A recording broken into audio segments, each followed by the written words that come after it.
Well, hello, everyone. I hope that you had a wonderful weekend. I enjoyed seeing many of you yesterday at church. And of course, today is a Monday, June the 1st, and today is the day that the Lord has made. So let us rejoice and be glad in it.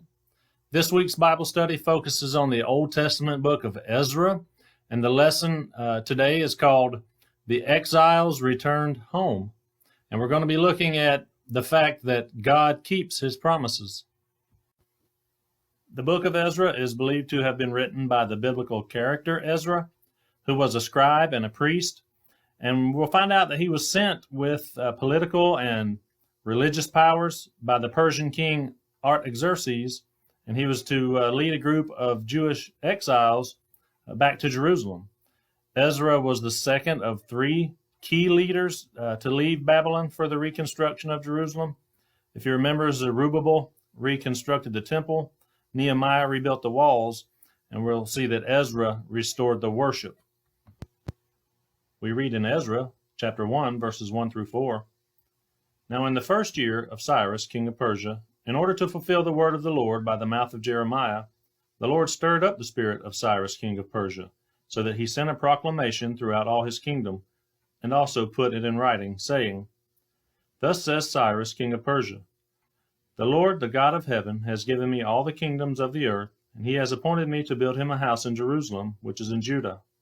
Whoever there is among you of all his people, may his God be with him. Let him go up to Jerusalem, which is in Judah, and rebuild the house of the Lord, the God of Israel. He is the God who is in Jerusalem.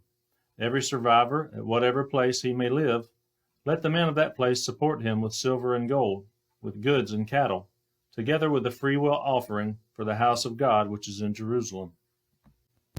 The book of Ezra begins with King Cyrus of Persia offering the freedom to many Jews to return back to Jerusalem.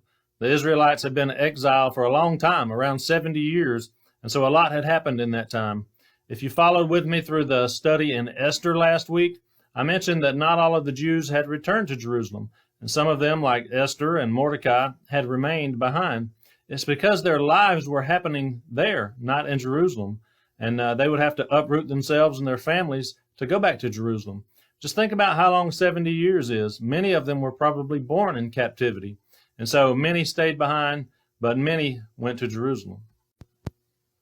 The artifact that you see pictured here is called the Cyrus Cylinder.